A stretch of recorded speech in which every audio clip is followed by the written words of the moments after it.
questions? Just a couple. All right. Just a couple. On China trade, Somebody left their phones here. I wanted to ask you on China Don't trade. worry about it. Were these phones made in America? Didn't look like it. Mr. Kudlow, on China trade, the phone conversations have happened. In those conversations, have the Chinese said they would bring back any concessions that they had taken out of the agreement? And is that a contingency to get these face-to-face talks, to have something back in that agreement? I don't have any details on those. I will say this, that Ambassador Lighthizer and Secretary Mnuchin have both emphasized our expectations that the Chinese will shortly be announcing large-scale purchases of American farm goods and services. Larry, is Wilbur Ross going to stay on as Commerce Secretary? And so for how long? Wilbur is a very dear friend of mine. He's done a great job over the Commerce Department. Mr. Kudlow, Yes. the President has indicated that Mexico will be paying for the wall via the USMCA. Two-part question.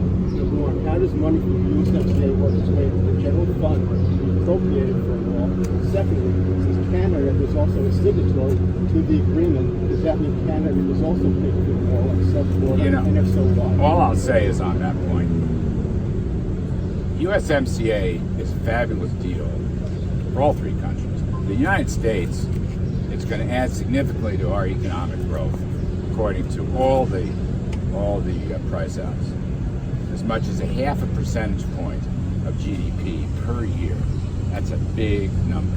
And a couple 100,000 jobs, and probably at least 100 billion or more of direct foreign investments. So, I'm not going to answer your question specifically. I'm merely going to say, in an economic sense, as the economy improves, you will have more people working, and more people, as the income base expands, more people working, more people will be paying taxes on their higher incomes. It will benefit all three countries enormously. Larry, how much confidence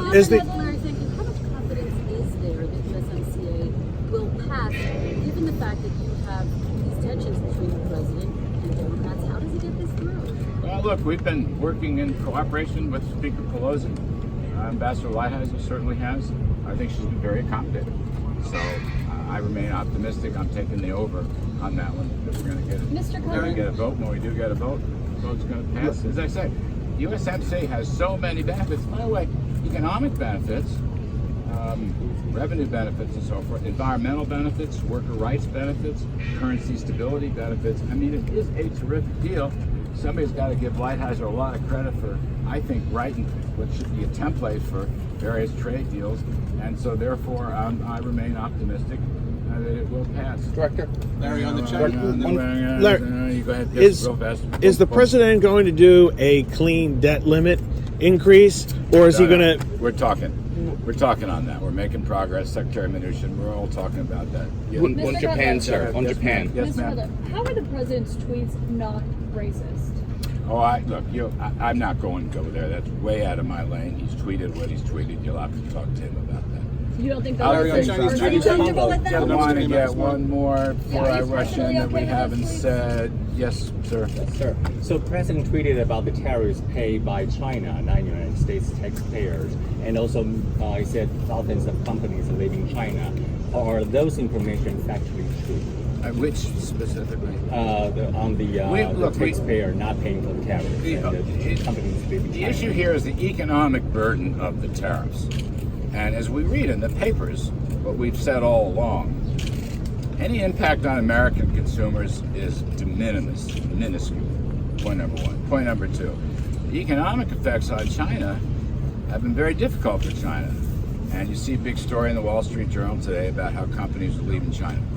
And some are going to Asia, other countries, some are coming back to the United States. So I think that hurts the Chinese economy. We'll see how this thing plays out. But I think, at some point, the president has to continue to fight for American workers and our whole economy against their unfair and frequently unlawful WTO unlawful trading practices. And I think his actions, difficult as they may be, are exactly right. We have to see changes.